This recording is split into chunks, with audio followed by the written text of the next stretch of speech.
Hello students, आज का जो हमारा टॉपिक है वो है मॉलिक्यूल के बारे में। ठीक है, तो मॉलिक्यूल हमारे पास होता है smallest particle of a pure substance which can exist independently.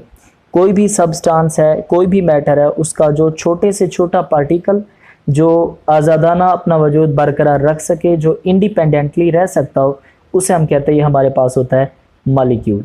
ठीक हो गया। इसके एग्जांपल्स में हमारे पास है हीलियम, वाटर और कार्बन डाइऑक्साइड। आमतौर पर ये हीलियम को एटम भी तस्वुर किया जाता है और मॉलिक्यूल भी तस्वुर किया जाता है। ये जितने भी नोबल एलिमेंट्स होते हैं, नोबल गैसें होती है, वो सारे के सारे एटम्स की भी उनके अंदर कैरेक्टरिस्टिक्स होती हैं और वो मॉलिक्यूल्स भी काउंट होते हैं। दूसरी एग्जांपल्स में वाटर है, कार्बन डाइऑक्साइड है, हीलियम और बाकी नियान, आर्गन, क्रेप्टॉन, इनको हम मॉलिक्यूल काउंट करते हैं। क्यों? क्योंकि इनका ऑक्टेट और डुप्लेट कंप्लीट होता है, ये इंडिपेंडेंटली एग्जिस्ट कर सकती हैं, इस वजह से हम कहते हैं कि ये हमारे पास मॉलिक्यूल शुमार किए जाते हैं। उसके बाद हमारे पास एक टर्म है दैट इज एटॉमिसिटी। एटॉमिसिटी असल में होता है number of atoms present in a molecule.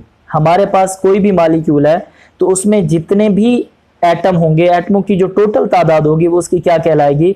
वो उसकी एटॉमिसिटी कहलाएगी। मिसाल के तौर पर हमारे पास ये एक ग्लूकोज का मॉलिक्यूल है, ठीक है, C6H12O6 इसका फार्मूला है। इसमें आपने एटम्स की तादाद को काउंट करना है। जितने इसके अंदर एटम्स की तादाद है उतना इस मॉलिक्यूल की एटॉमिसिटी होगी। इसमें 6 कार्बन है, 12 हाइड्रोजन है और 6 ऑक्सीजन है। इनको जब हम काउंट करेंगे ये हमारे पास बन जाता है 24। सो ग्लूकोज की जो एटॉमिसिटी है दैट इज 24। इसी तरीके से C6H6 हमारे पास बेंजीन मौजूद है, ठीक है, तो बेंजीन की एटॉमिसिटी हमारे पास होगी, आपने इसके एटम्स की तादाद को काउंट कर लेना, ये हमारे पास होती है 12। नेक्स्ट आ जाता है हमारे पास टाइप्स ऑफ मॉलिक्यूल। मॉलिक्यूल्स की कितनी अकसाम हो सकती हैं? ये जो टाइप्स ऑफ मॉलिक्यूल्स है ये है on the basis of number of atoms. On the basis of number of atoms, atoms की तादाद की बिना पर इसकी क्लासिफिकेशन है। वो हमारे पास हो सकते हैं monoatomic molecules, diatomic molecules and triatomic molecule depending upon the number of atoms present in A molecule. Mono का मतलब होता है यूनिटी, एक। एटॉमिक मॉलिक्यूल, एटॉमिक का मतलब है एटम, मॉलिक्यूल का मतलब है मॉलिक्यूल, यानी कि ऐसे मॉलिक्यूल जो एक एटम पर मुश्तमिल होते हैं या जिनके अंदर एटमों की तादाद ज्यादा से ज्यादा एक हो सकती है। और वो ऐसे कौन से एटम्स होते हैं? वो हमारे पास होते हैं नोबल गैसें, हीलियम, नियान, आर्गन, जिनका ऑक्टेट और डुप्लेट कंप्लीट होता है, ये हमारे पास मोनो एटॉमिक मॉलिक्यूल कहलाते हैं। उसके बाद आ जाता है डाई एटॉमिक मॉलिक्यूल। डाई का मतलब होता है दो, एटॉमिक का मतलब है एटम, मॉलिक्यूल का मतलब है मॉलिक्यूल, यानी कि ये ऐसे मॉलिक्यूल हैं जो दो एटमों पर मुश्तमिल होते हैं जिनके अंदर एटम्स की तादाद 2 होती है। तो उनके एग्जांपल है H2 हाइड्रोजन का मॉलिक्यूल, N2 नाइट्रोजन का मॉलिक्यूल। ये एक जैसे एटम है, ये मुख्तलिफ भी हो सकते हैं। इसमें आप HCl एक मिसाल है, ठीक है, HF एक मिसाल है। इसके अंदर एटमों की तादाद कितना है? 2, एक हाइड्रोजन एक क्लोरीन, एक हाइड्रोजन एक फ्लोरीन। ये हमारे पास डाइएटॉमिक मॉलिक्यूल होता है। और इसके बाद हमारे पास ट्राइएटॉमिक मॉलिक्यूल भी हो सकता है। ट्राई का मतलब है 3, एटॉमिक का मतलब है एटम मॉलिक्यूल, यानी कि ऐसा मॉलिक्यूल जो 3 एटमों पर मुश्तमिल हो उसे हम कहते हैं ट्राई एटॉमिक मॉलिक्यूल। मिसाल के तौर पर carbon dioxide 2 oxygen 1 carbon, 3 atom. Water 2 hydrogen 1 हमारे पास ऑक्सीजन है, ये हमारे पास ट्राई एटॉमिक मॉलिक्यूल है। इसमें चाहे मोनोएटॉमिक है, चाहे डाइएटॉमिक है, चाहे ट्राइएटॉमिक है, इसमें एटमों की तादाद का 3 होना जरूरी है। चाहे या तो एक हो मोनोएटॉमिक में, एक हो, या 2 हो, या ट्राई में 3 हो। चाहे वो एटम एक जैसे हो या चाहे वो एटम मुख्तलिफ हो, इससे कोई फर्क नहीं पड़ता, ठीक है। ये एक टाइप थी, type of molecule on the basis of number of atom. उसके बाद हमारे पास ये दूसरा आ जाता है, ये नेचर ऑफ एटम के हवाले से ये दूसरी टाइप्स है मॉलिक्यूल्स की depending upon the nature of atom, ठीक है, कि एटम की नेचर क्या हो सकती है। दे कैन बी होमोएटॉमिक और दे कैन बी हेटेरोएटॉमिक। होमो का मतलब होता है सिमिलर एटम, कि ऐसे होमोएटॉमिक मॉलिक्यूल, ऐसे मॉलिक्यूल जो एक जैसे एटम्स पर मुश्तमिल हो, चाहे उनकी तादाद जितनी भी हो, इससे कोई फर्क नहीं पड़ता, लेकिन वो सारे क्या हों? एक जैसे हों। उसमें हमारे पास आ जाता है ozone, O3, phosphorus, tetra atomic, यानी कि फास्फोरस के 4 एटम है, सल्फर के 8 एटम है, ठीक है।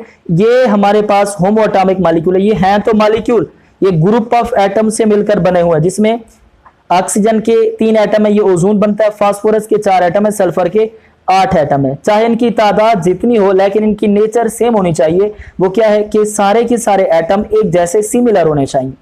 उसके बाद हमारे पास आ जाता है हेट्रो एटॉमिक मॉलिक्यूल्स। ये ऐसे मॉलिक्यूल है, हेट्रो का मतलब होता है डिफरेंट। ये ऐसे मॉलिक्यूल हैं जिसमें एटम्स जो है उनकी नेचर डिफरेंट होनी चाहिए, यानी कि एटम एक दूसरे से मुख्तलिफ होने चाहिए, सिमिलर ना हो।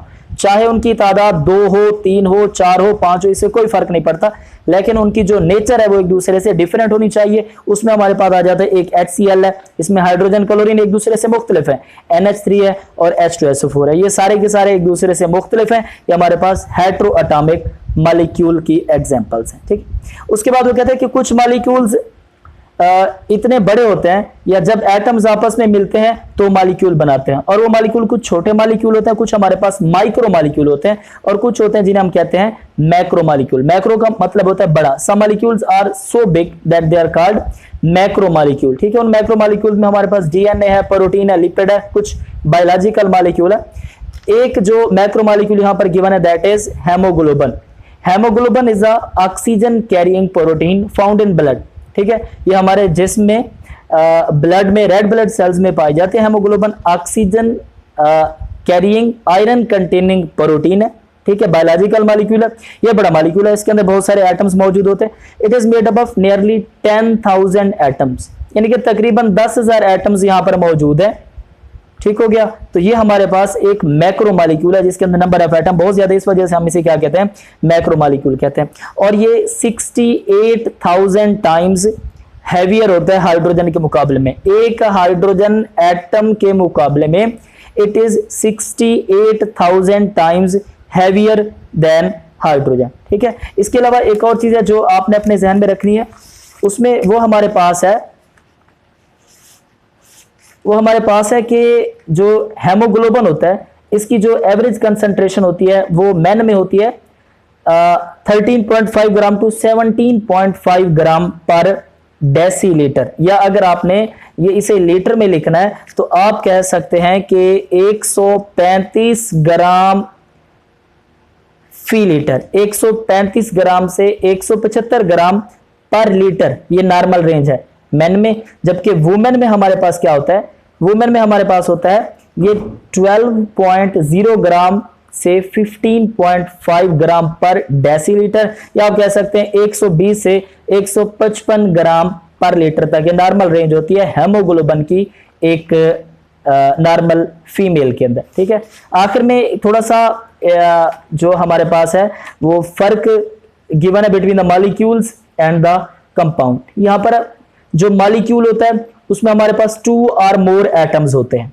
और इसी तरीके से कंपाउंड है उसमें 2 और मोर डिफरेंट एलिमेंट्स होते हैं या एटम्स हो सकते हैं।